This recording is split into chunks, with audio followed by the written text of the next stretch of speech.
For as long as humanity has looked upward, one star has stood apart. It does not twinkle with the cool blue or white of its celestial neighbors.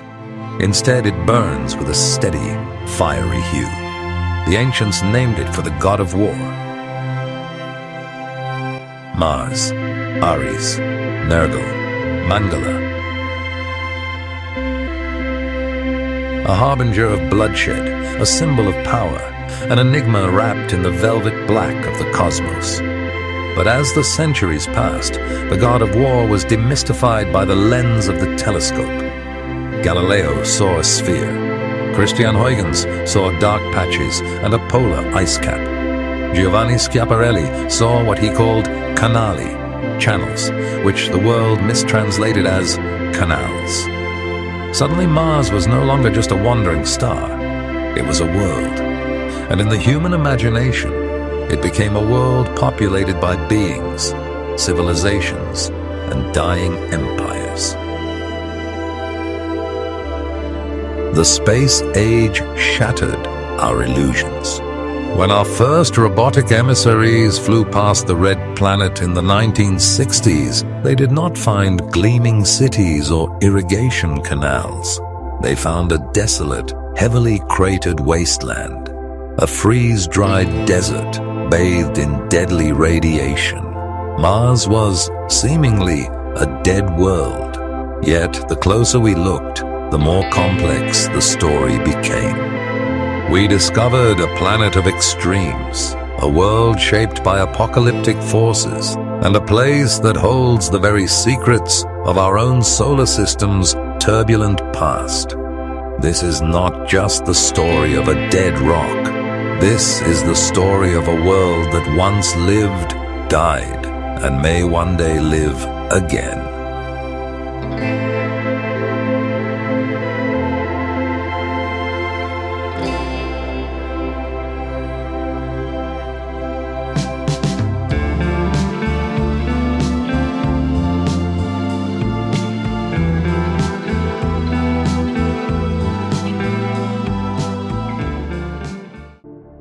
To understand Mars, one must understand its scale.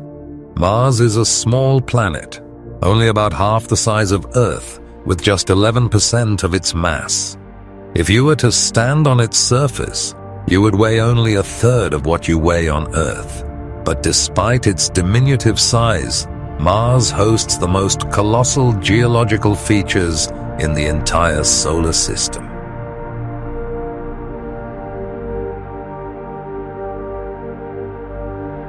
Rising from the Tharsis Plateau is Olympus Mons. It is a shield volcano of truly incomprehensible proportions.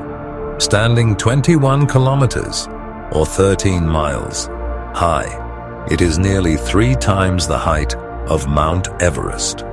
Its base is the size of the state of Arizona, or the entire country of France.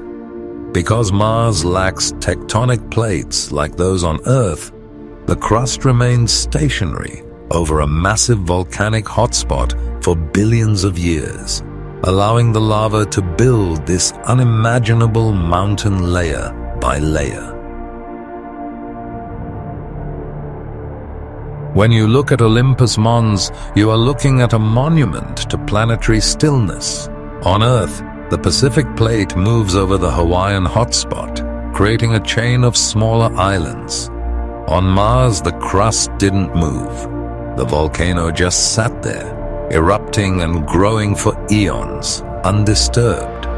But if Olympus Mons is the roof of Mars, Valles Marineris is its basement.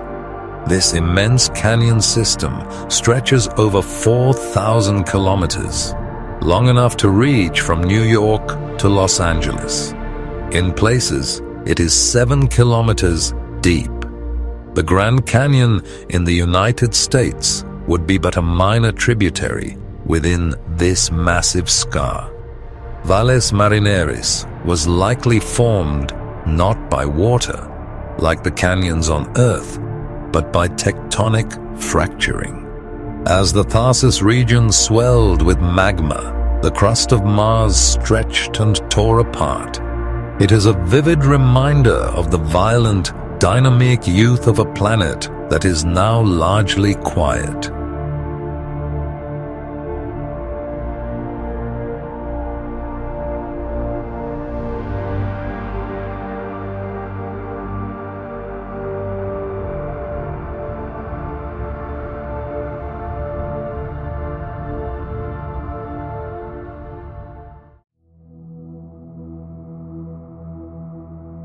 Today, Mars is a bone-dry desert. The atmospheric pressure is less than 1% of Earth's, meaning that if you placed a cup of liquid water on the surface, it would simultaneously boil and freeze. Yet the surface is scarred with the undeniable fingerprints of liquid water. From orbit, we see dendritic valley networks that look identical to river systems on Earth. We see massive outflow channels carved by catastrophic floods that dwarfed anything in human history. We see ancient lakebeds with distinct sedimentary layers and deltas where rushing rivers once dumped sediment into standing bodies of water. The evidence is overwhelming. About 3.5 to 4 billion years ago, Mars was a blue world. It had a thick atmosphere, a protective magnetic field, and liquid water pooling on its surface. It was a world that, chemically and physically, was remarkably similar to the early Earth at the exact time life was beginning here. So, what happened? Why did Mars die while Earth thrived? The answer lies deep within the planet. Because Mars is smaller than Earth, it cooled much faster. Its internal dynamo, the churning liquid metal core that generated its magnetic field, eventually ground to a halt. Without a magnetic shield, Mars was left defenseless against the solar wind. Over hundreds of millions of years, the sun's radiation mercilessly stripped away the Martian atmosphere. The planet lost its blanket. The pressure dropped. The oceans evaporated or retreated underground, locking themselves away in the polar ice caps and vast subsurface permafrost layers. Mars was transformed into the frozen desert we see today.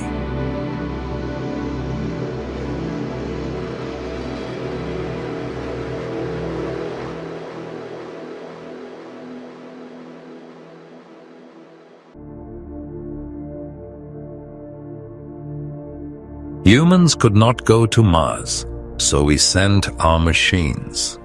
The invasion began in the 1970s with the Viking landers, the first spacecraft to successfully operate on the surface. They analyzed the soil, searching for the chemical signatures of life. The results were highly debated, ultimately deemed inconclusive, but they paved the way for a new era of exploration. In the decades that followed, NASA and international space agencies deployed a fleet of robotic geologists. Spirit and Opportunity, designed to last 90 days, survived for years, proving conclusively that water once altered the rocks of Mars. Curiosity, a nuclear-powered mobile laboratory the size of a car, discovered that ancient Mars possessed all the chemical building blocks necessary to support microbial life. And then came Perseverance, accompanied by a small but mighty companion, Ingenuity. In 2021, Ingenuity achieved something previously thought impossible: powered, controlled flight on another planet. Flying on Mars is incredibly difficult. The atmosphere is so thin that it's equivalent to flying a helicopter at 100,000 feet on Earth, far higher than any helicopter has ever flown. Ingenuity wasn't just a tech demo. It was our Wright brothers' moment on another world. These robotic pioneers have mapped the planet, tasted the soil, monitored the weather, and searched for biosignatures. They are our eyes, ears, and hands, patiently gathering data, preparing for the day when they will no longer be alone.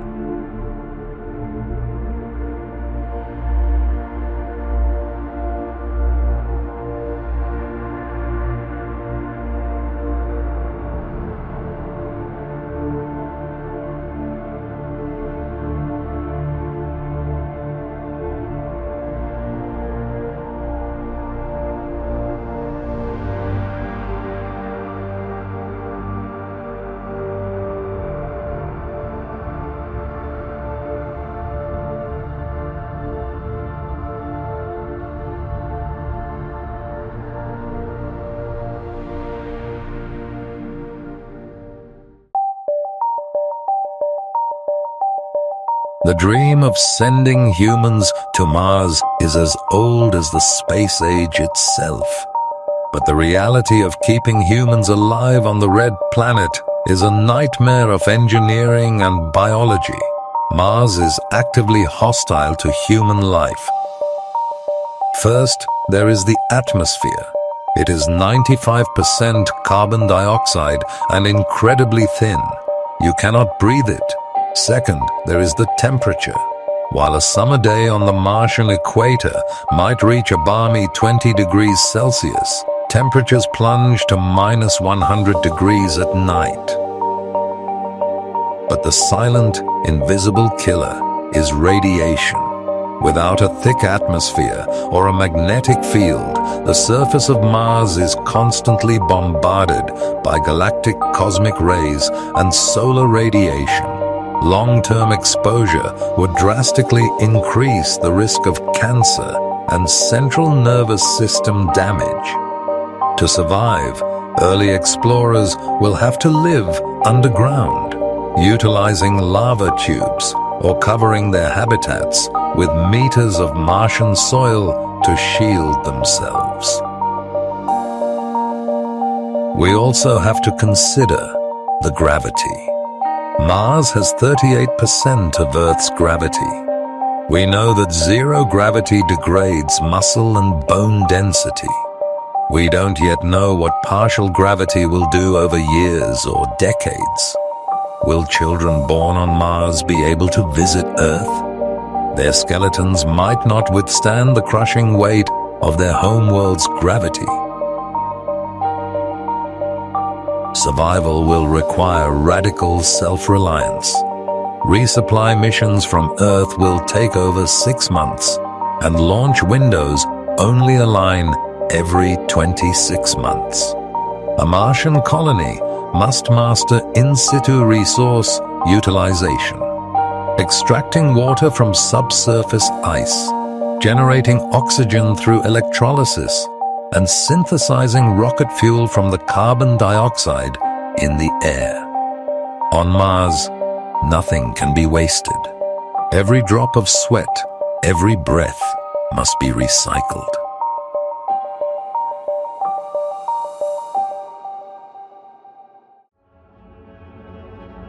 If we can survive on Mars, the next question becomes, can we change it? The concept of terraforming, engineering a planet's climate to make it habitable for Earth life, has transitioned from science fiction into serious academic debate. The process would be a monumental undertaking, requiring centuries, perhaps millennia, of sustained effort. The first step would be to warm the planet by releasing greenhouse gases far more potent than CO2. We could trigger a runaway greenhouse effect, melting the polar ice caps and releasing the frozen water and gases trapped within the soil. Warming Mars is the easy part. The hard part is giving it breathable air. On Earth, it took photosynthesizing bacteria hundreds of millions of years to oxygenate the atmosphere. On Mars, even with advanced genetic engineering of hardy lichens and cyanobacteria, creating a breathable atmosphere would be a multi-generational project. And there is an ethical dilemma. If we find microbial life currently clinging to survival in the deep subsurface aquifers of Mars, do we have the right to alter their world? Does Mars belong to the Martians, even if those Martians are just bacteria? Or is the destiny of intelligent life to spread, to bring dead worlds back to life, to ensure that the light of consciousness survives, even if the Earth should falter?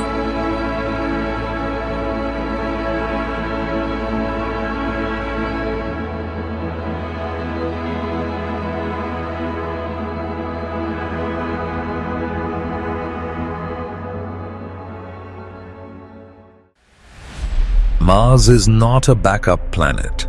It is not an escape hatch for a humanity that has failed to care for its home.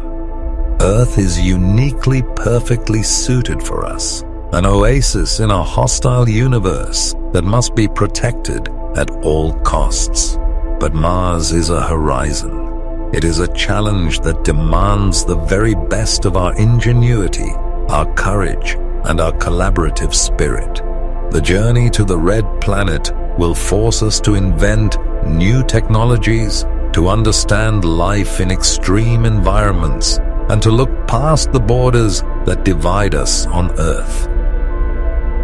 The first human to walk on Mars may already be alive today. When they finally set foot on that rusty dust, they will carry the dreams of billions. They will transform humanity from a single planet species into a multi-planetary one. And in doing so, they will ensure that no matter what the universe throws at us, our story, like the red glow of Mars in the night sky, will continue to shine. The frontier awaits.